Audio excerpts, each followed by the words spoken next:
What's up, everybody? It's me, Johnny, with MMA Arcade, and today Dana White announced a bunch of crazy fight news and announcements that we need to talk about. I couldn't believe what I was reading when I was reading it. In fact, I was at the gym, I was on the leg press specifically, and I was like, holy crap, Ilia Topuria has vacated the featherweight title. Holy crap, Volk is now fighting Diego Lopes. Holy crap, Shavkat's injured and now Belal is fighting JDM.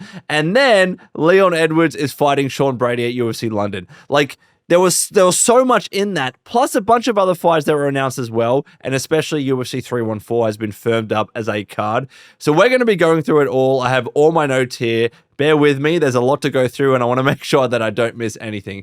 So if you enjoyed this video, please like, subscribe if you're new. Hopefully we can get Rob back soon. But let's start off with that Leon Edwards-Sean Brady fight. So this was meant to be Leon Edwards versus Jack Della Maddalena, right? And Jack Della Maddalena is not fighting Leon Edwards for reasons we will get into. They're good reasons if you're a Jack fan, if you're an Aussie fan. He's not fighting Leon Edwards anymore. Leon Edwards is now fighting Sean Brady at UFC London on March 22, as I mentioned.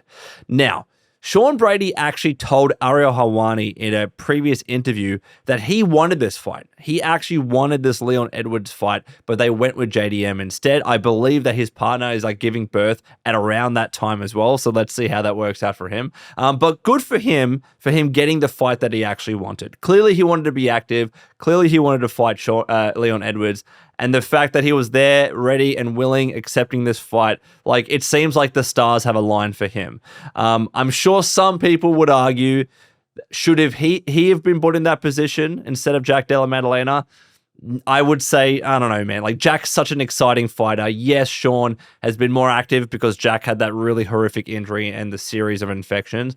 But I can absolutely understand why you put Jack in that position. The fact is, they put Jack in the Leon Edwards fight for a reason, because he's an exciting fighter, he's a great striker. So when he was in that position and this opportunity opened up, right? Like, did it make more sense to just somehow put Sean Brady in that position, or you move Jack across? I agree for moving Jack across, but then that left Sean Brady doing nothing, so Sean Brady is now in this position.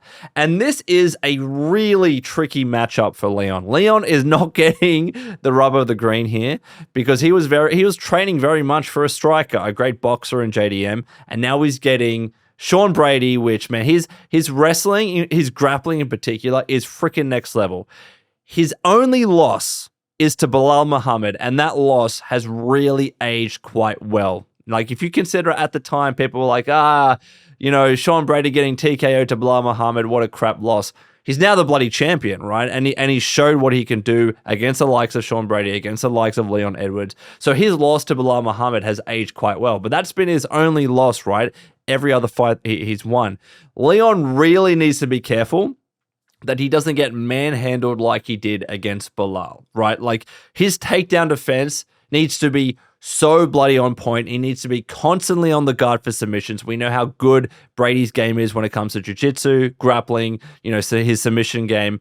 And mainly for me, he needs to ensure he's much more active with his striking. Like, that was his issue against Belal Muhammad, arguably before that as well. It was funny because we all called him like a sniper. He was always working on the outside, being precise with his punches. And then Belal Muhammad kind of opened a hole in his game. And then everyone in hindsight is like, you know what? He needed to be more active. He needs to be more active in this fight. 100%. He can't just stand on the outside and do what he tried to do against Belal, because Sean Brady's going to take him down. Sean Brady's going to out-grapple him. Sean Brady's going to submit him. That is what's probably going to happen. And it's not Sean Brady is like awful on the feet. Yes, if Leon can keep it standing, fight on the outside, be a sniper, do what he does, make it hard for Sean to get close in particular, it'll go a long way. But I don't know if we're going to see that immediate improvement with Leon Edwards in such a short amount of time. Do you know what I mean? Like, he only just kind of recently lost against Belal Muhammad. Has he fundamentally changed his game, or is he going to go back to what he knows and hope that it works against Sean Brady?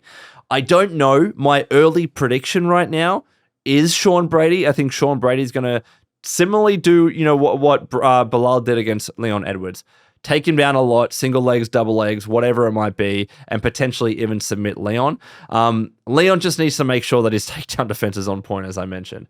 But it's going to be a very, very interesting fight to headline UFC London again in March. But my big question before we move on to Ilia Topuria, what the hell is Kamaru Usman doing? Where is he? Why isn't he fighting? Like, it's been so long since he fought. I know that he said, when I'm ready, I'll come back and da-da-da-da-da, but is he really dealing with this serious injury that he can't be put into these positions? What is he doing? Someone let me know in the comments below if there's been any news about Usman, but he's been so quiet, at least on the fighting front lately. But anyways, Ilia Topuria, as I mentioned, Ilia Topuria has vacated the featherweight title and he's moving up to lightweight. Crazy. There was some rumors and talks, I believe, about this, a couple of months ago or a few weeks ago. He's doing it, right? He's absolutely doing it. And I think at some stage his coach contradicted it, and he was talking on Spanish TV saying that he'd move up to lightweight and he'd vacate the title. Crazy, right? I don't know what the hell was going on, but it's clear now that he is moving up to lightweight. This is what Dana White said about it. Dana White said that, one, Ilia feels that he's already cemented his legacy at featherweight and that he's done enough. And I kind of agree. Like, it's hard to argue against that when he's knocked out two goats in the form of Volkanovski and Max Holloway. Knocked him out clean. So what would his next fight have been? A rematch against Volk. And I can understand in his mind why that's not something that he wanted to do. He's felt like he's done it already. He has done it already. He knocked out both of them clean, like no arguments whatsoever. Not a close, controversial fight or anything. He knocked them out both clean in the same bloody calendar year, right? In many people's eyes and my eyes, fighter of the year that year next to Alex Pereira, right? So I understand what he's saying when he's like, yeah, I've done everything in featherweight. I've cemented my legacy. I want to move up.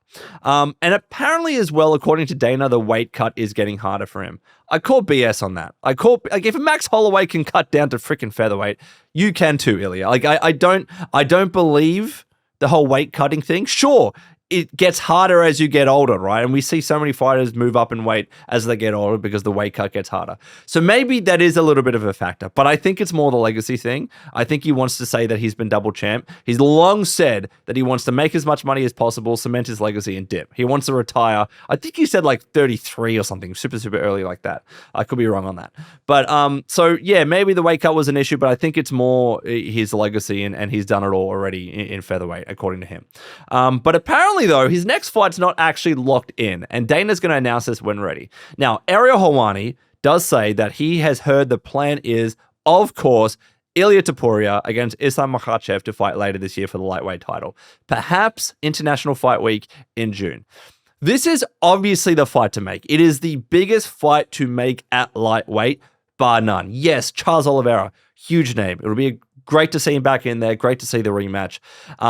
But I would argue that Ilia Topuria is bigger. He's huge in Spain. He knocked out Volk. He knocked out Max. He was obviously the champion, vacating his title. It's a bigger story there than a rematch with Charles Oliveira. Some people might disagree with me, but I think it's a bigger fight. I can understand why the UFC is trying to make it. Plus, they've dumped Arman. Arman's not fighting Islam Makhachev. He needs to get another win.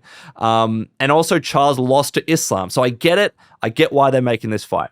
So, yeah, Ilia Topuria probably fighting Islam Makhachev. Part of me kind of feels bad for Islam because Islam's fighting so many featherweights and people are holding it against him, even though it's not his fault. Even though it's not his fault, people are pulling out of fights because of back injuries and he's fighting people on short notice. It's not his fault. He's accepting every fight given to him, but it's not like he's able to choose who he's fighting. I'm sure he would love to fight a bunch of legitimate lightweights, but that's just not what's happening for him. But I will say this, if he beats Ilia Topuria, just because he used to be a lightweight, that should not discredit the victory whatsoever. Ilia Topuria did what he did in featherweight. He literally was a champion. It would be a huge, huge win for him. So I just get, some people are going to discredit him against him for that, but whatever. Like, I still think it's the biggest fight. I still think it would be a huge win if he does beat Ilia. But it's going to be a very tough fight. We'll do the technical breakdown when Rob is back. My next big question in lightweight is, what does Charles Oliveira do? What does he do? You could do the rematch with Arman Sarukian because it was such a close, controversial-ish first fight, 3 rounds. Make it 5 rounds, definitive winner. Let's get it out of the way. And then the winner of that fights the winner of Ilia Topuria and Islam Makhachev. I think that's the fight to make. And if I'm reading between the lines carefully, I think Dustin Poirier's retirement fight is going to be Justin Gaethje. It's the trilogy, one apiece, run it back. That's Dustin Poirier's last fight. I think that's what they're getting at with that, and that covers the top ranked in the division. So it's so exciting, by the way. It's so bloody exciting to see Ilia Topuria potentially fighting Islam Makhachev. But if Islam wins this, he deserves to bloody move up. He deserves to move up. He should move up. Belal should move up if Belal keeps the belt. And I'm not saying Belal necessarily deserves to move up because he doesn't have any defenses yet anyways. But even if he gets one defense, and we'll talk about his next fight in a second, he should move up just so Islam can move up because they're not going to fight each other. This is about Islam more than anything else wanting to be double champion. But anyways, let me know what you thought about that is in the comments below. Next up, we've got UFC 314 on April 12. And because of the vacation, it's the right word, but it's the wrong word. Because Ilia Topuria has vacated the featherweight title, moving up to lightweight, it leaves the division open. So we have Alexander Volkanovski, the great, against Diego Lopes for featherweight gold. It is a vacant title that will be fighting to determine who is the undisputed champion. Banger fight, bro. This is such a good fight. Aussies keep winning. JDM, Alex Volkanovski getting their title fights. I think I'm going to put that on the thumbnail. I think I will. This fight for me, and it's obvious to say, but this fight is going to determine if Volkanovski still has it. Because he's had two pretty bad losses and knockouts recently against Islam Makhachev, against Ilia Topuria in quick succession, and he probably shouldn't have fought so soon. But he's had two pretty bad losses. Yes, he beat Yair before that, and he obviously had the close loss to Islam. But two pretty bad losses. He's getting a little bit older. He'll still be 36 when he fights Diego Lopes. This is going to determine, in my opinion, whether Alex Volkanovski still has it, is still a competitor in that division, not just a competitor, is still a title contender, is still the best fighter in that division, obviously excluding Ilia Topuria now. This will show us if he still has it or not. And I want to believe that he does. My heart is in it. I really want Volkanovski to win. Fellow Aussie, I can't not support him, right? So he's going to be the one that I back, just like with JDM, right? But of course I'm worried. I'm worried because I saw the Islam fight, I saw the Ilia fight, and I'm like, oh man, I don't want to see this again. And there's a chance that it happens because bloody hell, Diego Lopes hits like a truck and he's got an iron chin. Like he's going to be there for all 5 rounds. He's going to keep up the pressure. He's going to swing wildly like he does. He's not going to freaking back down. Alex is going to have a really tough fight on his hands. He's going to need to keep it that mid-long range like he likes to do, use his leg kicks as much as possible. He can probably meet Diego with the grappling and the jiu-jitsu because obviously Diego is great at that. We saw a lot of that in the Movsar fight, right? So he could probably meet him there. So I think this is going to be more of a striking affair in terms of where the fight is decided. And Jesus Christ, like Diego Lopes, look what he did to Brian Ortega. Completely different fighter to Volk, right? But look what he did to Brian Ortega. The dude hit so bloody hard. And he could very much catch Volk. Like Volk might be chinny after those 2 knockout losses. So I'm worried. I'm scared. I'm just saying I'm scared. I want Volk to win. I'm backing him to win, but I'm a little bit scared. Because Diego Lopes is an absolute beast. But you know what? And I'm just going to put this out there. It's hard not to feel bad for Movsar Evloev, right? It's a little hard not to feel bad for him because he's beaten Diego Lopes and he's coming off a win against Aljamain Sterling. Yes, not the most exciting. In all honesty, like I was saying that Diego and Movsar should fight each other, right? For the number 1 contender. And now Diego's getting it because he's done some short notice fights for the UFC. He's an exciting fighter. So I get why he's in there. It's a much more exciting fight. People are more pumped for it. They'd be more pumped for that than Alex versus Movsar, right? Even though when it comes to meritocracy, probably Movsar deserves it. But it's still a little bit hard. Like I do feel a little bit for Movsar, but I get why it's made from a business perspective. So what I would say is and what does Movsar do? Because Max is obviously moving up. I believe that's still the intention. So does Movsar just fight the loser of Volk and Diego Lopes? Would Volk still fight if he lost especially in a bad fashion if he gets knocked out? I don't know. Or if Volk does end up retiring, if he loses, hypothetically, do you just have Movsar fight Diego Lopes? It could go in many different ways, but let me know what you think in the comments below. What should they do with Movsar? Movsar just needs a more exciting finish in his next fight, if it's not for the title, to be able to get right in there. Otherwise, he's going to have to... No, you know what? No matter what the win is, so long as it's not a controversial one, he should get the title opportunity next. Let me know what you think below. But in the co-main, I'll quickly cover this one. Michael Chandler against Paddy Pimblett in a 5-round co-main. This should be a great fight as well. Like, this is... absolutely Paddy's biggest test in the UFC by far. He just did what he did to Bobby Green. This is going to be his biggest test. Chandler is clearly being rewarded here a little bit because of the last round that he had against Charles Oliveira. Slammed him on his back. It was exciting. He made sure the fight wasn't a complete loss, right? A complete whitewash. So he's being rewarded a little bit here, but he's lost 4 of his last 5 now, right? Like, Chandler he really bloody needs the win. Paddy can stand to lose here. He can stand to lose, and he'll be fine. He'll fight someone else, top ranked in the top 15 or something. But in my opinion, Chandler needs to win. I think Paddy the Baddy is ranked 12th, and I think Chandler's 7th. Correct me in the comments if I'm wrong. If Chandler loses against Paddy Pimblett, what do you do with him? What do you do with him? He's going to be fighting exciting fights on maybe not even co-mains anymore, unless he can somehow work his way back up. But he needs a win. He needs to win. He needs to prove that he's top 10 worthy. He has a chance to do that here, but there is every chance that Paddy the Baddy and his submission game, his jiu-jitsu game, catches Chandler and chokes him out. Though Charles couldn't do that to Chandler, so maybe Paddy's not going to be able to do it. And it's going to be a fun fight. I'm very excited to see it. And there's a bunch of other great fights at UFC 314. Yair Rodriguez fighting Patricio Pitbull, newly signed to the UFC. When Dana was talking about this, he didn't say where he was from. He just said that other fight promotion. It was quite funny. He doesn't want to say any other fight promotion. And when he's asked questions about it, he gets very defensive. He doesn't like saying Bellator. He doesn't like saying PFL, etc., etc. I thought that was very funny. But that should be a great fight. Great to see Pitbull in the UFC. Jeff Neal against Carlos Prates. That's going to be so good. Nikita Krylov hasn't fought in 2 years, finally coming back, fighting Dominic Reyes. Good to see Dominic Reyes. Probably going to be continuing his winning ways here, in my opinion. But it's also nice to see Nikita Krylov back. Dan Ige against Sean Woodson. Yan Xiaonan against Verno Jandiroba. And Jim Miller against Chase Hooper. How the hell is Jim Miller still fighting in the bloody UFC? Insane. And then finally, we have UFC 315 on May 10. As I mentioned, because Jack Della Maddalena is no longer fighting Leon Edwards, he's now fighting, Sean Brady. Jack needed a fight. See, here's the funny thing. I saw that the initial news of Leon fighting Sean Brady before I knew what happened. I was like, what the hell happened with Jack? Why would you remove my boy Jack from this fight? He earned it. He deserved it. And then I realized what happened. Shavkat Rakhmonov is injured. He is injured. Dana says that he'll fight the winner. Shavkat also confirmed the UFC offered him the fight first, but he couldn't fight in May because he's injured. So the UFC went looking, and they found Jack Della Maddalena. It is Belal Muhammad against Jack Della Maddalena for the welterweight title. This is a very, very interesting fight. Now, again, just like with the Volkanovski, Aussie, supporting the homegrown lad. I want him to win. Exciting fighter. He'd be a great champion. My heart goes for Jack. I'm going to be backing him. But when I think about it a little bit, I'm very worried for Jack because we saw that Gilbert Burns fight.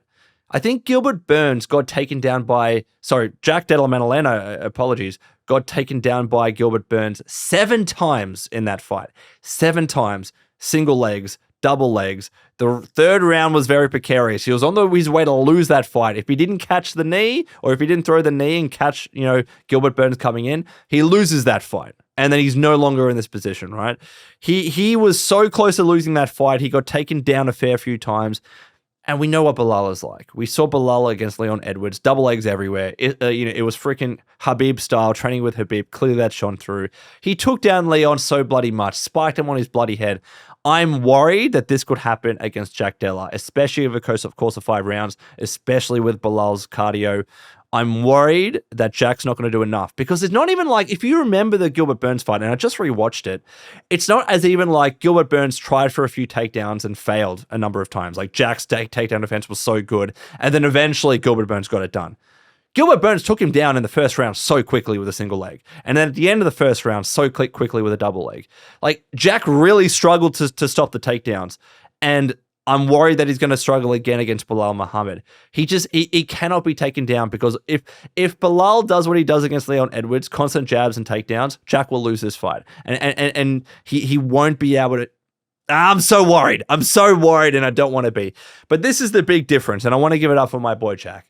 Jack, 110% is going to be way more active than Leon Edwards. We've talked about this earlier in the video and before in podcasts, that Leon Edwards was not active enough and needs to be active enough.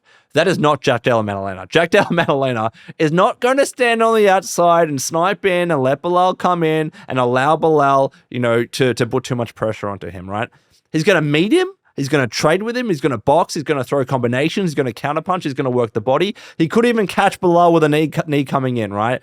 He is absolutely going to be more active than Leon Edwards when it comes to the striking and the boxing, right? He also has a bigger reach than Belal, which is going to be important in this fight too. So I think Jack is going to do better than Leon stylistically when it comes to the striking exchanges. But that's if he can stop the takedown threat. And that takedown threat is going to be there all night. Or Belal doesn't even need to do this, but the moment that Belal feints for a takedown or throws a takedown or goes for him for a takedown and succeeds and actually achieves one, then Jack's going to be worried about that all bloody night. And that might compromise his striking. So I'm just worried, bro. I'm worried. I want to see Jack win. It's not that I don't like Belal as a person at all. Like, I really want to interview the guy on the channel. And he's done phenomenal work. Just as an Aussie, I have to support Jack Della Maddalena. It'd be a crime of me not to. And I really want him to win for that reason. But part of me is worried. I don't want to give my official predictions here, but goddamn it, it's hard not to see past Belal Muhammad right now. And then finally, Valentina Shevchenko versus Manon Fiorot at UFC 315 on May 10 as well. Like, Manon just beat Erin Blanchfield. This was the fight to make. It's kind of obvious. I just want to see Valentina Shevchenko against Zhang Weili. Make the bloody super fight. If Shevchenko is successful here, and I believe that she will be, they need to make Zhang Weili against Shevchenko. Make it a super fight. Who the hell does Zhang Weili fight in her division? She starches everybody, in my opinion. She's so bloody good. And then Shevchenko, who the hell does she fight if she beats Fiorot? Let's just make the super fight, get it together, make it happen, and that's going to be exciting. So let me know your thoughts in the comments below about all these fights. I'm getting very excited, even though it's bloody 10 o'clock at night. Let me know your thoughts, and until next time, this has been Johnny. Please take care of yourselves, and I will see you in the next video.